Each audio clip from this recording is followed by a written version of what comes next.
Can you walk us through kind of what a home visit would look like, how often that would usually happen, something like that. Again, we Okay. know it's not always going to be real, the same or black and white like that, but whatever you can Yep. share about a home visit. Home visits are a required part of the program because, this is a voluntary program.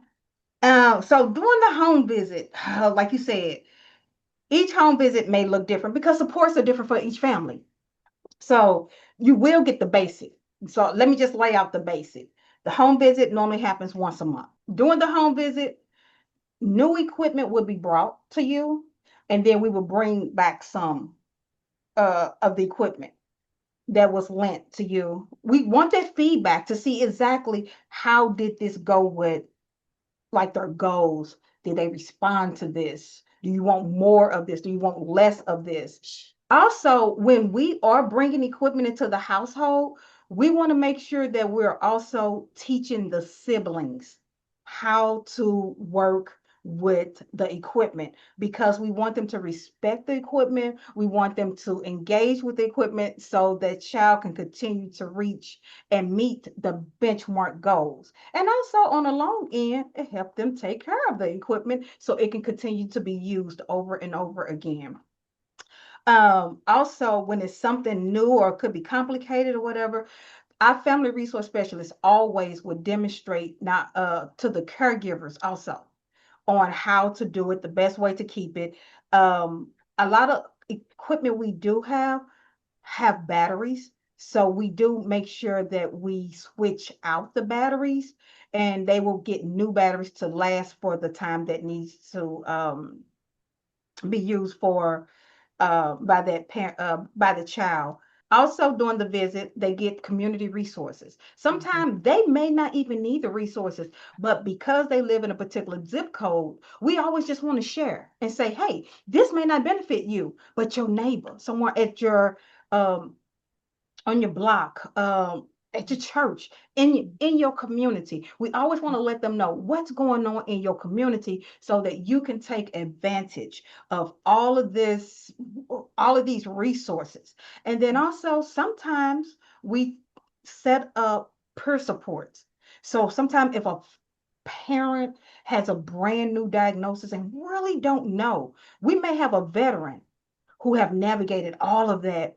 And we were offered, do you want to meet someone that can kind of help navigate you and become a mentor? They will say, absolutely. Like, yes, yes, yes, yes, yes. And what we end up doing is we end up connecting them so they can have that peer support so they won't feel alone all the time. And then also we talk about upcoming events. And then we just answer like simple questions. Sometimes it's more in a personal, more business sometimes because if they need support with trying to figure out how to fill out Social Security paperwork, preparing for the IEP that's coming up. So it just depends. No two home visits are the same Okay. for each family, but each month. So it just depends on what's needed. Either way it go, the staff is more than capable of supporting. The range of supports that we do offer, one of them is definitely IEP advocacy. Mhm. We when we know that we are going into an IEP, we have a packet that we give the parents. And sometimes the parents can fill out by themselves, sometimes they want us there with them. And this is an opportunity for them to get a chance to talk about what they've been seeing with their kid and their strengths, their weaknesses. They will get a chance to talk about goals they want to see the child meet. And we sit down, we strategize, we go over it with them. And then if they do need our support at the IEP meeting, we actually go. We listen, we advocate. If we feel that parent is not being heard or misunderstood, we step in to say, hey, this is what she's saying. This is what's going on. Because, and also we want to educate me as a person who was in the classroom, wrote many IEPs. During that process, I also like to tell the parents an IEP should not be written prior to going into the class and prior to the meeting. You can have a outline, Sure. but the goals should be written with the parent. That's why you have the 10 days to get back to them, because it's something, it's a open document for a lot of communication, so that you can agree on what the goals and the wording should say and what it should be like. So IEP, some parents don't know how, they don't know where to begin, especially if a parent have 3 kids that are fine, and then you have a child that, oh, all of a sudden have an autism diagnosis. They don't know where to begin. This is what we are here for. We want to model how to advocate, teach you how to advocate for your child. Because when you come in, we want you to be twice as strong when you leave the program. So therefore, we're going to model what the relationships should look like. We're going to model what the conversation should look like. We're going to, some parents, they say, can you write down like a template? We give them templates on when you call in the doctor, so you won't get tongue tied. Because sometimes you don't know what to say or where to begin.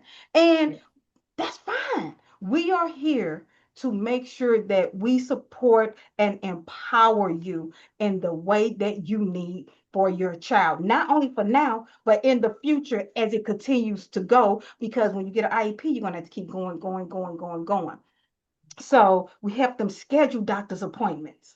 Sometime of if a child need a haircut, we have partners with barbers who, guess what? They have special sensory haircut devices. They have all these fancy tricks. Another partner and collaboration we have is the Magic House. Guess Mhm. what? It's closed to the public. They get 2 hours. We feed them. They get 2 hours of unlimited play, and everyone in there, they don't have to feel bad if their child having a meltdown. Because guess what? A parent is going to come in and support. You say, "Let me show you what I do." If somebody wants to inquire about CKF, Capable Kids and Families, where do you recommend that they go to find out? They can call 314-569-2211. They Mhm. can go on the website and actually complete the inquiry form, Mhm. and just fill it out. It's very simple, few questions, and it comes right over to us, Right. and someone will actually follow back up to them.